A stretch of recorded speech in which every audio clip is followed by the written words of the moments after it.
नमस्कार दर्शक बंधु पुणी थे आपण मानू आमर चैनल उत्कल न्यूज रे स्वागत। दर्शक बंधु एबे प्राथमिक शिक्षक शिक्षयित्री मानक पई आसला एक बड़ खुशी खबर। सरकार कले बड़ घोषणा। दुई दफा दाबी नहीं शिक्षक महासंघ आंदोलन करथिले किंतु सरकार पक्षर कौन निष्पत्ति निया जाई नथिला।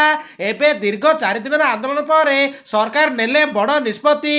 42 ग्रेड पे एवं 6टी इनक्रिमेंट को नहीं सरकार कले बड़ घोषणा। तेबे चलतु दर्शक बंधु कौन रही नुआ अपडेट जानिबा ता पूर्वर वीडियोटी को लाइक करंतु, चैनल को न करास्तिले चैनल को सब्सक्राइब करी पाखर थिया बेल आइकन को ऑल सेट कर रखंतु एवं वीडियोटी को निहाती शेयर करंतु। दर्शक बंधु गांधी मार्गरे पुणी थे तीव्र रूप नहीं प्राथमिक शिक्षक महासंघर आंदोलन। मूल चाकरी सहित 6टी इनक्रिमेंट एवं 42 ग्रेड पे दाबी करी शिक्षक शिक्षयित्री मानक आंदोलन विस्तार पाई किंतु सरकार एक बड़ घोषणा सहित संपूर्ण अवस्था परिवर्तन करिसेंती।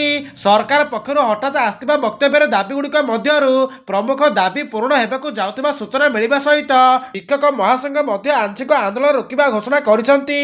प्राय 2 सप्ताह धरी चलथिबा आंदोलन प्रथमे दृष्टिगोचर होगा समय सरकार तरफ सफा सफा कहुला अर्थनैतिक परिस्थिति भाविया पर निष्पत्ति किंतु गांधी मार्ग में हजार हजार शिक्षक शिक्षयित्री उपस्थिति परिवार सहित उठे स्वर एवं मूल चाकरी सहित मूल अधिकार नाम चलता आंदोलन शेषर चाप तैयारी करथिला। अवशेष सरकार आज बड़ घोषणा करिसेंती।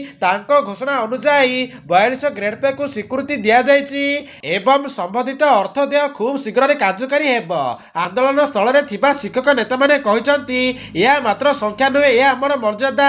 यही दिन पर वर्षर वर्ष अपेक्षा करुलु। सरकार घोषणा पर शिक्षक महासंघ मध्य आनंदर लहरी खेलीगला। यह छड़ा शिक्षक महासंघ कहते जे अवशिष्ट दाबी आम भविष्य जाए लड़बू। तेबे दर्शक बंधु दीर्घ समय धरी शिक्षक माने ग्रेड पे वृद्धि पाई राज्य सरकार निकट में दाबी कर आसुले किंतु अनेक परिस्थिति फाइल रे विलंब होई आसुला।